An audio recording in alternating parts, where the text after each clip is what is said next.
어떤 날은 버티는 것 자체가 전부인 날이 있습니다. 아무한테도 말 못하고 혼자 삼키는 날, 그런 날, 저한테는 버스가 있었습니다. 오늘은 그날 이야기를 해드리려고 합니다. 제 인생에서 가장 무너졌던 날, 모르는 아이 하나가 저를 살린 이야기입니다. 그날은 평범하게 시작했습니다. 아침 7시, 알람 소리에 일어나서 넥타이를 맸습니다. 3년 동안 다닌 회사였습니다. 처음 입사했을 때가 생각났습니다. 떨리는 손으로 사원증을 받던 날, 첫 월급날 부모님께 용돈을 드리던 날, 야근하면서도 내일을 기대했던 날들, 그 회사가 제 전부였습니다. 그런데 그날 아침, 출근하자마자 팀장님이 저를 불렀습니다. 회의실 문이 닫혔습니다. 어렵게 말씀드리는 건데요. 그 다음 말은 지금도 귀에 맴돕니다. 이번 달 말로 계약이 종료될 것 같습니다. 순간 머릿속이 하얗게 됐습니다. 네, 그 한마디밖에 할 수가 없었습니다. 회의실에서 나와서 자리로 돌아왔습니다. 동료들이 일하고 있었습니다. 아무도 몰랐습니다. 저는 모니터를 켜고 아무것도 안 되는 척 화면을 바라봤습니다. 점심시간이 됐습니다. 다들 식사하러 나갔습니다. 저는 혼자 자리에 앉아서 창밖을 봤습니다. 울고 싶었지만 울 수가 없었습니다. 이상하게도 눈물이 나오지 않았습니다. 그냥 멍했습니다. 퇴근 시간이 됐습니다. 저는 아무한테도 말 못하고 가방을 챙겼습니다. 엘리베이터를 타고 1층으로 내려왔습니다.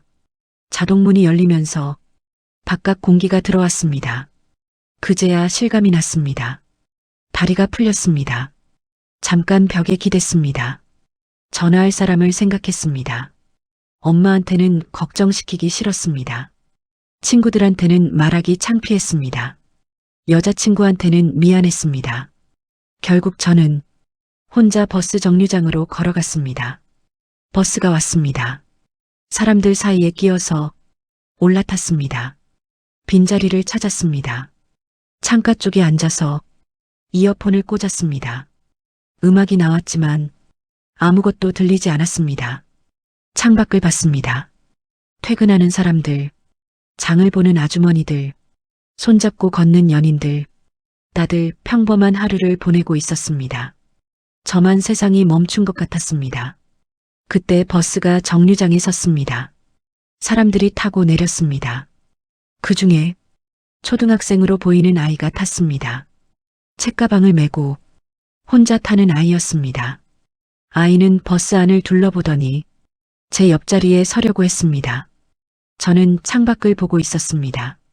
그런데 아이가 갑자기 아저씨, 여기 앉으세요.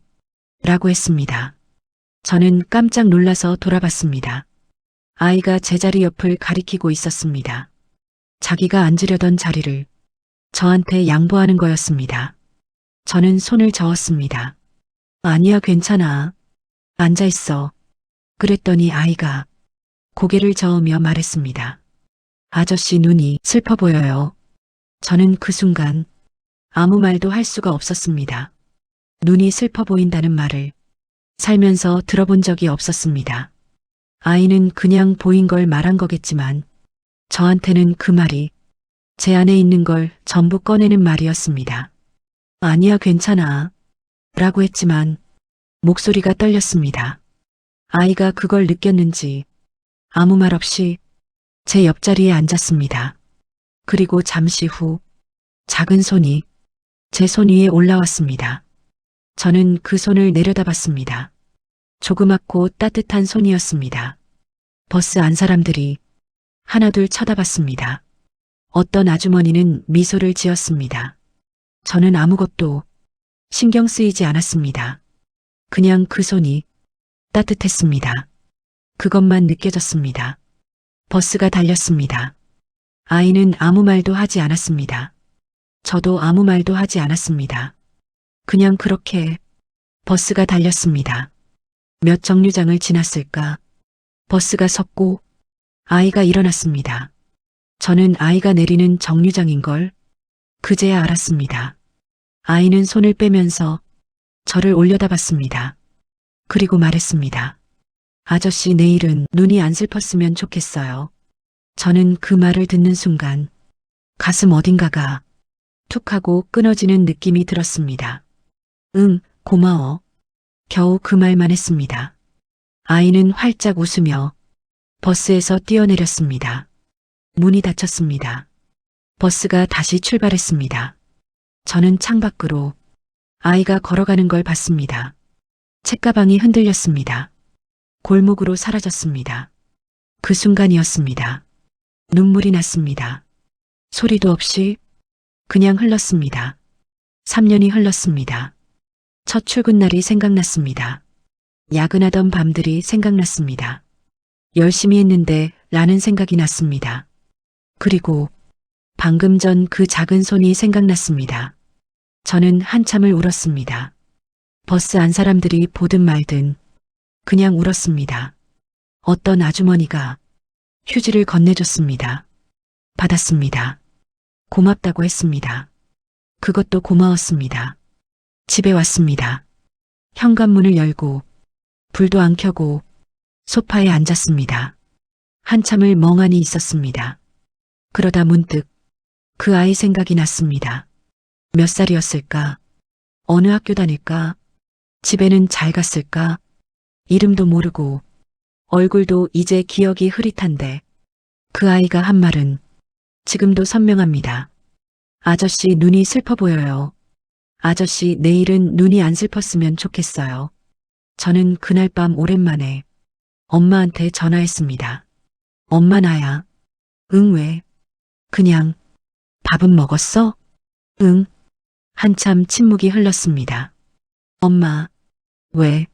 나 요즘 좀 힘들어. 처음으로 말했습니다. 엄마가 아무 말 안 했습니다. 그냥 전화기 너머로 숨소리만 들렸습니다. 잠시 후 엄마가 말했습니다. 알아. 엄마는 다 알아. 괜찮아. 저는 또 울었습니다. 그날 밤 2번 울었습니다. 한 번은 버스 안에서 모르는 아이 때문에, 한 번은 집에서 엄마 목소리 때문에. 다음 날 아침이 됐습니다. 저는 다시 일어났습니다. 새 이력서를 썼습니다. 힘들었지만 그래도 일어날 수 있었습니다. 그 아이 말이 맞았습니다. 내일은 눈이 덜 슬펐습니다. 살다 보면 버티는 것 자체가 전부인 날이 있습니다. 아무한테도 말 못하고 혼자 삼키는 날, 그런 날, 누군가의 한마디가, 아무 의미 없는 말 한마디가 사람을 살리기도 합니다. 그 아이는 몰랐겠지요. 자기가 한 말이 어떤 어른의 하루를 바꿨는지.